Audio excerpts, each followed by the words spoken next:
అత్త అరిసెలు. అరిసెలు ఎంత చిన్నవి ఉంటాయా అన్నయ్య? ఏమ్మా అరిసెలు ఎంత ఉంటాయా? అంత చిన్నయే ఉండవమ్మా.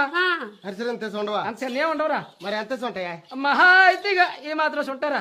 బా ఇంత సరుసులు ఉంటాయా? ఉంటాయి. ఇంత సరుసులు ఎవరు వండుతారా? పండగ మా ఎత్తరింటికి వెళ్ళాను. మా ఎత్త ఎట్టింది ఇందుకు ఒకటి ఉంది. అబ్బా మీ అత్తకి ఎంత ఉందా నాకేం తెలుసు. ఏది అరిసిరా బాబు అరిసా. మా అత్త తింటేనరా ఏది అరిసి.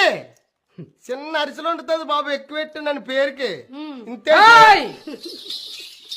మీ అత్త కూడా నీలాంటి పిసినాది, అందుకని చిన్న చిన్న అరిసెలు అడుగుతుంది. అదే మా అమ్మ అయితే నువ్వు ఎక్కువ వేసి. ఏం పప్పు? నువ్వు ఎందుకో అరిసెలు ఉంటుంది తెలుసా? నేను ఎప్పుడు చూడలేదు. మీ అమ్మకి ఎంత ఉందా? అరిచి అరిచి అరిచి